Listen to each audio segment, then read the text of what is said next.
Vice-président. Chers collègues, je ne vous surprendrai pas si je vous dis que nous avons été assez surpris de voir ce renouvellement de convention devenir le point principal de notre séance plénière d'aujourd'hui. Non pas que le sujet ne soit pas intéressant, bien au contraire, mais je crois qu'il fera l'objet d'une large adhésion.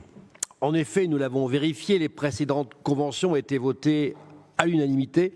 Preuve, s'il en était besoin, qu'il y a consensus sur le travail mené par le département avec la PRI, la Direction régionale des finances publiques.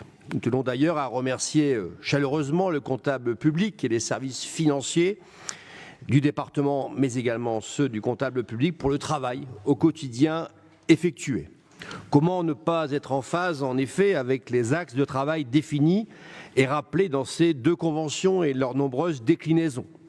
Concertation, partage d'informations et de formations, mise en place de bonnes pratiques, bref, des actions de bon sens afin d'optimiser le travail de chacun tout en se prémunissant contre les fraudes et tentatives de fraude en développement, il faut bien le dire, dans notre société.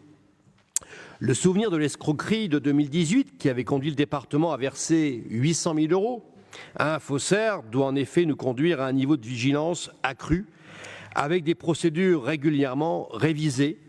Les escrocs, nous le constatons, étant de plus en plus créatifs, si j'ose dire. Ayant connu une cyberattaque pénalisante pendant plusieurs semaines sur ma commune de Gravelines, je sais l'enjeu de prévention et de renforcement de nos procédures informatiques qu'il faut adopter. Les deux conventions amènent toutefois quelques questions et des demandes de précision. J'en aborde quelques-unes, mais la liste n'est pas exhaustive. Concernant la convention de services comptables et financiers, CSCF, dans l'axe 3, vous évoquez des projets en cours comme le photovoltaïque ou le recours sur succession pour assurer la culture de la recette. Nous aimerions, si possible, avoir quelques détails sur la mise en œuvre. Vous évoquez également une enquête en 2018-2019 sur des bénéficiaires de l'aide sociale concluant à de trop faibles contributions de leur part. Là encore, nous aimerions savoir combien de nordistes sont concernés et pour quelle somme en moyenne, si vous avez l'information. Dans l'axe 4, il est question du compte financier unique qui doit remplacer à partir de 2026 le compte administratif et le compte de gestion. Quelles contraintes, finalement, pour le département et ses services? Est-ce qu'on a procédé à une analyse? Quels changements pour les élus? Cela n'est pas pour demain, certes, mais nécessite que tout le monde s'approprie, je crois, ce nouveau document. Dans l'axe 5, vous abordez les relations avec la mission régionale de conseil aux décideurs publics, MRCDP, déployée dans le cadre du nouveau réseau de proximité des finances publiques depuis 2020. Nous savons que ce service est très apprécié des collectivités locales, notamment parce qu'elles apportent une expertise financière à des communes qui ont peu d'agents. Pas toujours bien au fait des obligations de la comptabilité publique. C'est forcément différent pour notre département. C'est pourquoi nous aurions aimé avoir un ou deux exemples, si possible aussi, de coopération avec la mission.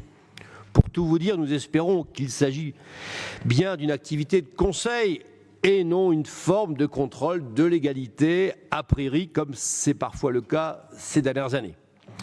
Enfin, concernant la Convention de prévention contre la fraude, CPCF, nous notons l'axe 4, consacré à la fraude au RSA, et indiquant vouloir poursuivre l'étude tripartite département, CAF et DRFI, relative à la gestion des indus du RSA, et adapter les dispositifs de contrôle en conséquence.